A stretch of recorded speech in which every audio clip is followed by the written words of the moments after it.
The cake hit the floor with a sound I'll never forget. Not a crash. A wet, sickening thud. Vanilla frosting splattered across my shoes, my trousers, the polished floorboards I'd installed with my own hands 40 years ago. My son Julian stood over the wreckage, his face twisted in a drunken smirk. The room, filled with his friends and my own smirking grandchildren, erupted in laughter. "If you want it so bad, old man," Julian sneered, his voice cutting through the noise. "Eat it. Eat it off the floor, you stupid old fool." The laughter got louder, cruel, hungry. I saw my daughter-in-law, Chloe, cover her mouth, her shoulders shaking not with horror but with amusement. I saw my grandson, a boy of 10, point and giggle. I didn't cry, I didn't shout. I stood perfectly still, my 75-year-old heart hammering a cold, steady rhythm against my ribs. My eyes didn't well up. They hardened. I made a photograph in my mind of every single laughing face in that room. They thought they had crushed me.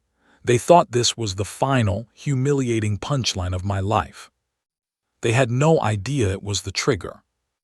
Before I tell you how I erased his entire world before the sun rose, tell me where you're watching from in the comments. Subscribe right now, because what comes next, you will not believe. This wasn't how it was supposed to be. It was my birthday, my 75th, a milestone. I'd saved a little from my pension, put on my best shirt, the one my late wife, Alina, always said made me look distinguished, and walked to my son's house with a small, simple cake cradled in my hands. I'd even written my own name on it in wobbly icing. "Happy birthday, Walter." A quiet hope flickered in my chest. Maybe for one night I wouldn't be a burden. Maybe I'd just be Dad. The hope died the second I opened the door. The house was a riot of noise and strangers. Music blasted. Beer bottles cluttered every surface. Julian saw me and his face fell. "Dad, what are you doing here? We're busy." I forced a smile. "It's my birthday, son. I brought cake." He laughed, a sharp, ugly sound. "You bought your own cake, that's pathetic." The laughter started then, a low, mocking rumble. I placed the cake on the table, a tiny island of my dignity in an ocean of their contempt. That's when he picked it up. He didn't just drop it, he threw it. A hard, violent pitch straight down at my feet. The impact sent a spray of frosting across the shins of his designer jeans, but he didn't care. His message was more important. "Eat it." The two words hung in the air and the room chose its side. They all laughed, every one of them. In that moment something broke, not my spirit. The last chain of fatherly love that had kept me docile, that had allowed me to excuse his greed, his arrogance, his endless disrespect. I looked at the mess on the floor.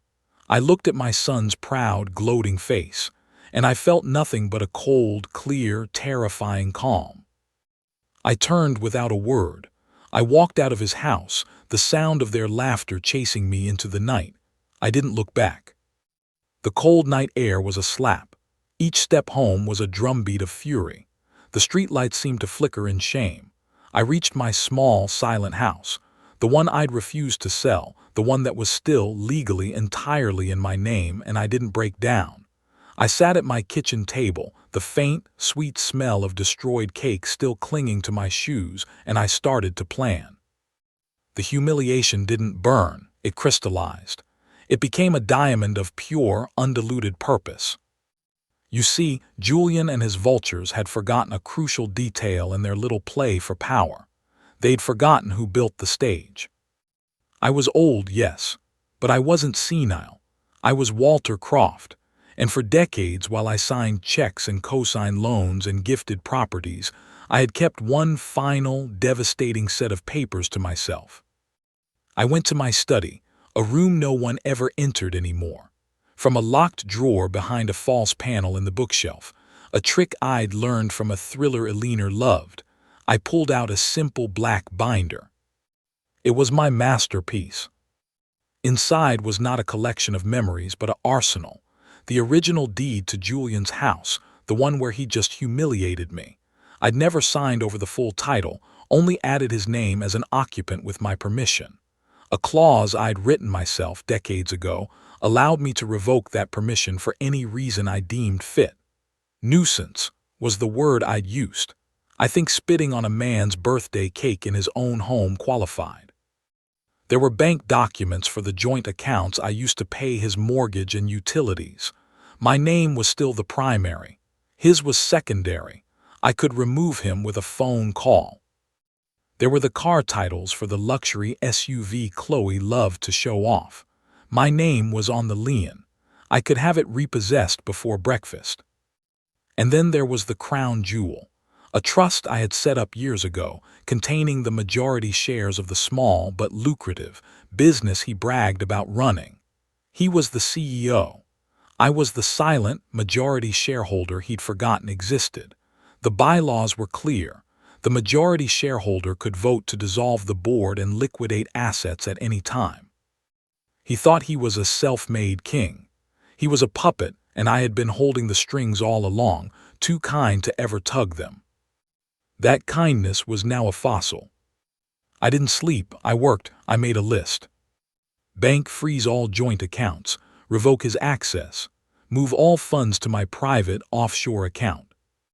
Lawyer, file the eviction notice and the nuisance affidavit. Initiate the quiet title action to remove his name from the property entirely. Car dealership, notify them of the lien and authorize repossession. Corporate lawyer, execute the shareholder vote to dissolve the board and liquidate the company. The sun was just beginning to tinge the sky with light when I made the first call. The bank manager, a man I'd known for 30 years, answered on the second ring. "Walter, everything all right?" "No, Robert, it's not," I said, my voice steady as stone. "I need you to execute Clause 7B on all joint holdings with Julian Croft, effective immediately. I want every dollar moved to my Zurich account by noon." There was a long silence on the other end. He knew what that clause meant: financial severance. "Walter, are you sure? That's his operating capital, his mortgage."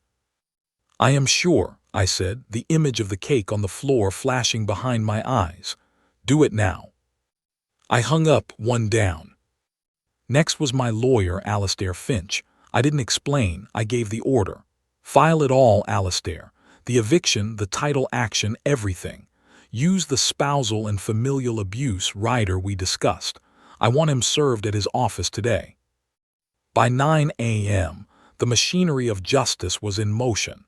It made no sound, but its gears were turning, and they were grinding his future to dust. I sat back in my chair, the first cup of coffee of the day steaming in front of me. I could feel it, the shift.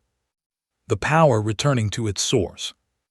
Julian was probably waking up right now, his head throbbing from wine and arrogance, completely unaware that the world he knew had already ceased to exist.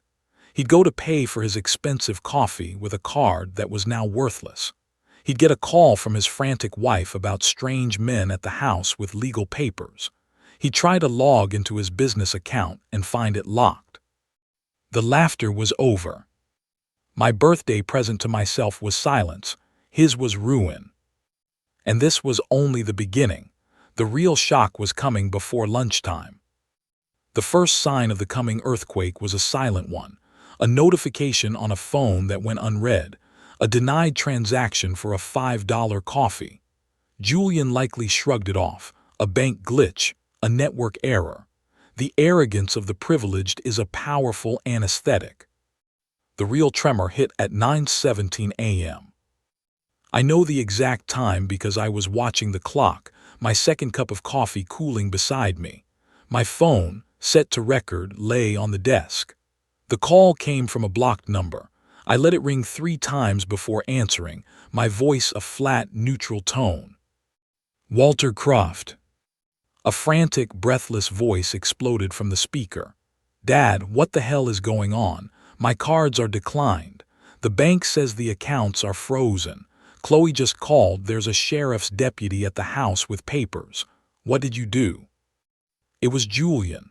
The smugness was gone, replaced by the raw, metallic taste of panic. It was the most beautiful sound I'd heard in a decade. I let the silence hang for 3 full seconds, letting his panic breathe and grow. The accounts weren't frozen, Julian, I said calmly. They were closed. I owned them. I closed them.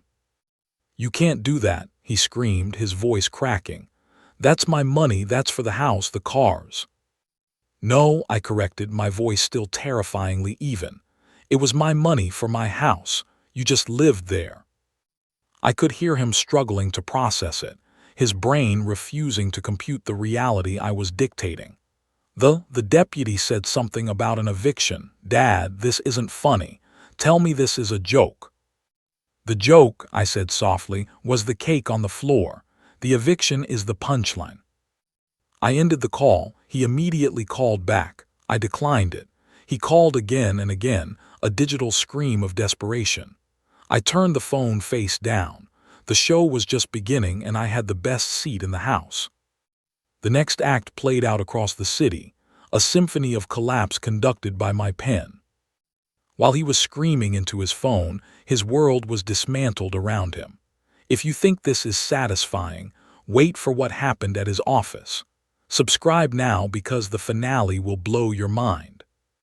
10:05 a.m. Two tow trucks, impersonal and efficient, arrived at his gated community. They hooked up Chloe's pristine white SUV and his own sports car. She reportedly ran out, screaming, still in her silk robe, phone in hand, live streaming her own humiliation to a friend. The repo men showed her the paperwork. My name. My Leon. They drove off with his status symbols, leaving her standing in the driveway in a scene far more undignified than an old man with cake on his shoes. By 10:30 a.m., the corporate servers at the business he called Croft Innovations received a digitally signed, legally incontestable command from its majority shareholder, Walter Croft. The command: initiate immediate dissolution and asset liquidation. His board, was notified that their positions were terminated, effective immediately. Security was instructed to escort the CEO, Julian Croft, from the premises if he attempted to enter. I learned he did try to enter. At 11:15 a.m. he arrived at his office, a glass tower he loved to point to as a symbol of his success. He was met at the lobby by the head of security and a corporate lawyer he'd once fired. The footage, which I acquired later, was priceless. His face, a mask of confused fury, slowly dissolving into sheer, unadulterated terror as the lawyer calmly explained that he no longer had a company, a title, or a keycard that worked. He was a trespasser. He was literally locked out of his own life. By noon, it was over. The financial arteries were severed. The properties were being legally stripped from him. His source of income was a ghost. His toys were gone. All that was left was the eviction notice, giving him 72 hours to vacate the premises. The aftershock hit my doorstep at 12:45 p.m. Not a phone call, a physical onslaught. 2 cars screeched to a halt outside my house. Julian, Chloe, and 2 of my other sons spilled out, their faces contorted with a mixture of rage and primal fear. They looked like different people. The polish was gone. They were just animals backed into a corner. They hammered on my door, their fists beating a frantic rhythm. "Dad, open the door. We know you're in there." I sat in my armchair, perfectly still, watching them through the slats of the blinds. Julian's suit was rumpled. Chloe's makeup was streaked with tears. They were unraveling in real time. "Please, you've made your point. You win, just stop this," Julian begged, his voice raw. I said nothing. My silence was a physical force, a wall against their hysteria. Chloe shrieked, "You're a monster, he's your son." That got me to move. I stood up slowly, walked to the door, and opened it just a crack, the chain still latched. I looked at them, at their desperate, hate-filled faces. "He is my son," I agreed, my voice quiet but carrying over their noise. "And you are the wife who laughed when he told me to eat garbage. You don't get to call me a monster. You get to live with the consequences." I started to close the door. Julian shoved his foot in the jamb. "We're sorry, okay, we're sorry. What more do you want?" I looked him dead in the eye, the son I'd taught to ride a bike, the boy I'd comforted after nightmares. I wanted a piece of birthday cake with my family, I said. You gave me humiliation, so I took everything else. We're even. I pushed the door closed, ignoring the pressure of his foot until he pulled it away. The last thing I saw was the dawning, absolute horror in his eyes as he finally, truly understood. This wasn't a negotiation. It was an execution. The final step was my own. While they were camped on my porch, I was already gone. I left through the back, a single duffel bag in the trunk of a taxi I'd pre-booked. I was heading to the airport. My new life, a quiet cottage on a remote coast, was waiting. The money was already there. The peace was waiting to be claimed. I didn't look back at the house, the street, the city. I was a ghost leaving a haunting behind.